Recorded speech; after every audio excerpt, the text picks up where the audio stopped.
All right. All right, YouTube, this is Glenn Coward, and I am back, and I hope you like and subscribe.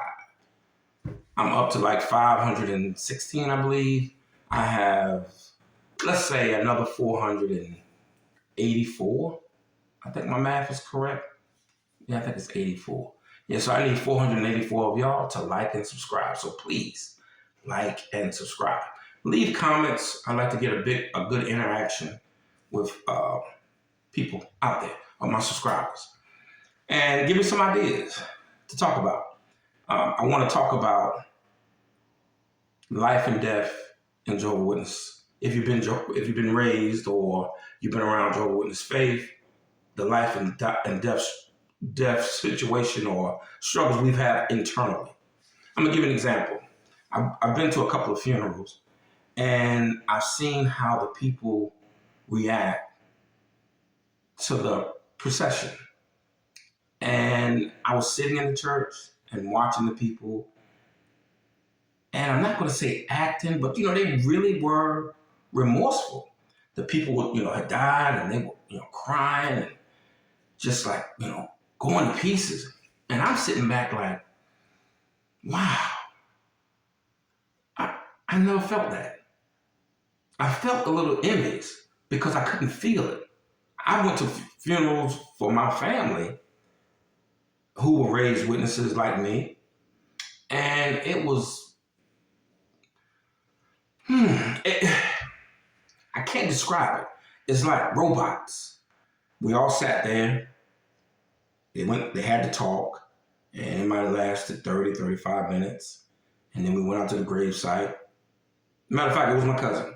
And we buried him. And we just left. It was, his mom cried, but nobody else really cried. It was just, he's gone. Okay, he's gone. On to the next thing. There was no sense of, I don't know, I can't put my hand on it. And I'm wondering, is that why the suicide rate is a little high amongst Jehovah's Witnesses or ex-Jehovah's Witnesses? Because you don't have that sense of, help me out. Is no feeling, it's just something's missing.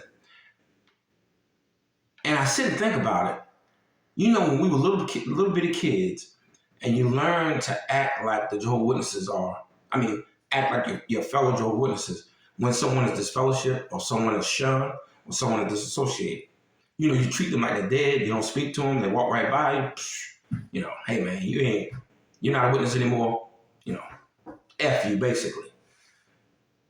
And you think about it, when you're a little child and you learn how to be that way, it has to have some type of effect on you as you get older.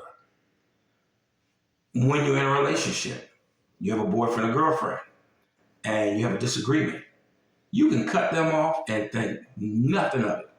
Lose no sleep, delete their phone number, delete the call history, out of sight, out of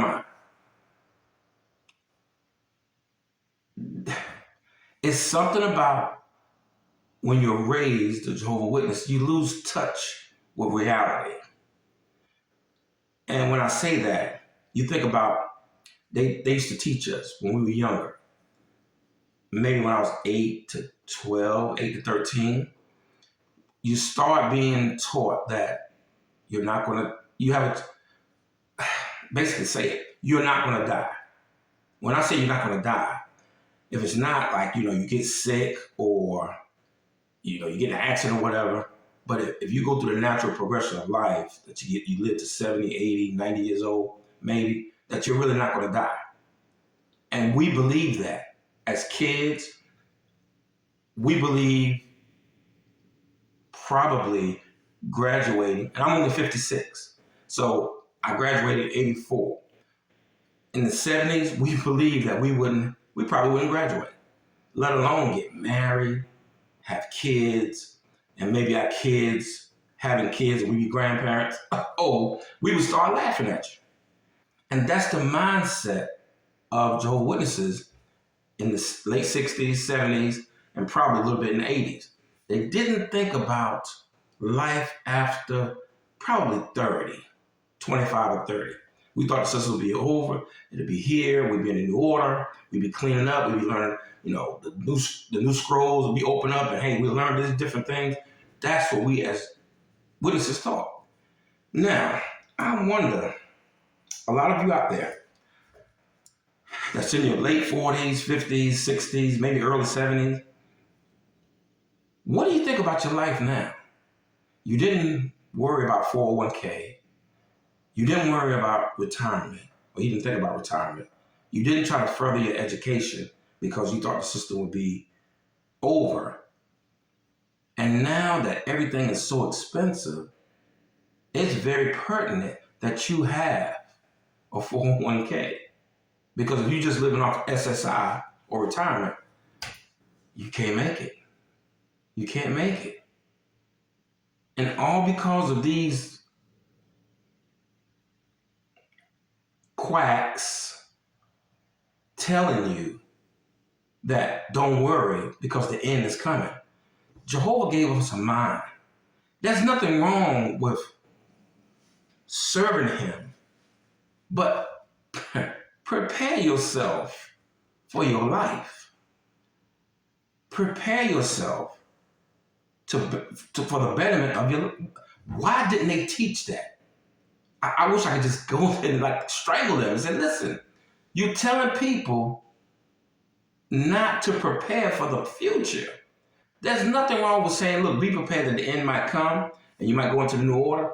But just in case it doesn't happen in your lifetime, prepare your family for later on. What is so hard with saying that? And they never did that. They would tell us not to worry about going to college. We don't need to be lawyers. We don't need to be doctors. And our parents fell for that. They fell for what these quacks were talking about. And it's so frustrating. And a lot of the witnesses that were raised during this time period have a hard time in life now. So I advise you, if you're going through that, you might need to seek help and change your life.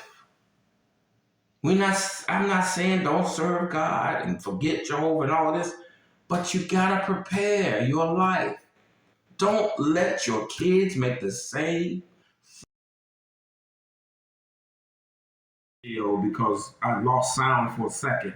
But I was getting to the point I was getting on was don't let your kids make the same mistake that I'm not gonna say that we did. Let's not us make the same mistake that our parents did by falling into that trap, the same trap that our parents fell into. Let your kids, let them be a success in this system. And then if the Armageddon comes, so be it. But let them at least be prepared in case this system lasts another 50 or 60 years. Because I remember Jesus did tell the disciples, no one knows when the end will come, only the Father in heaven. So why they keep coming up with these dates and it's happening this generation or next generation or whatever, who knows? Remember, they said it would be presumptuous if they think they're the only ones that have this direct communication with Jehovah. I didn't say it. No apostate, no person that's not a witness didn't say it. Jackson said it out of his own mouth. So, I think when the Bible said that whatever's done in the darkness comes to the light, I don't think they had in parentheses, it didn't apply to Jehovah's Witnesses. So, it is what it is. I'm not saying they're right. I'm not saying they're wrong.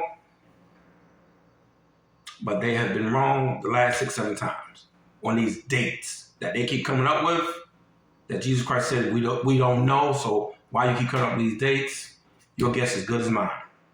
So, if you are a Jehovah's Witness, or if you were raised that way, or you're a PMO now, or you disfellowship now, and you have these issues internally, there's nothing wrong with seeking help. There's nothing wrong with seeking help. Seek help, talk to someone, interact with people. There are a whole lot of places that you can talk to. I mean, people that you can reach out to online. Leave a comment. If you know of people that will help other people, leave a comment on my site or my my comments, and so I can pass that along, because we all need to help each other. These are some trying times, and like I said, we're all here to help each other, and let's do that. But remember, do not let your kids fall into that same trap that we did as kids.